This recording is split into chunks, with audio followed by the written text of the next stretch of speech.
Yo, what's up mga ka-treasure? Nandito tayo sa Festival Mall na daanan natin tong Hobbycon Philippines for their December 19 to 21 event. Let's check it out. Let's go. Ayan, una sa lahat baka kasi hanapin nyo yung event din sa loob ng mall. So, nasa labas silang banda. Paglabas nyo ng landmark sa may tabi ng dating Tim Hortons, dun sila nakapwesto. Then, makikita nyo yung mga stalls nila na naka-display dyan.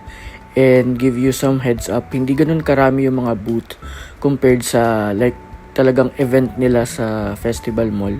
So, I don't know kung anong mini event ito, pero parang mostly intended siya for cosplaying eh. Pero may mga bentahan pa rin naman ng mga items like ayan, mga toys, stickers, t-shirts, mugs, stuffed toys, and many more.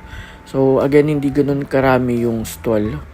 So don't expect too much dito sa quick event nila bago matapos ang 2025. Pero still you can find some goodies, lalo na kung mahilig kayo sa mga like stickers, like t-shirts, and yung mga some floppy toys.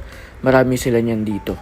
And syempre if you are fan of the cosplaying, so yun yung parang main event nila dito as far as I know.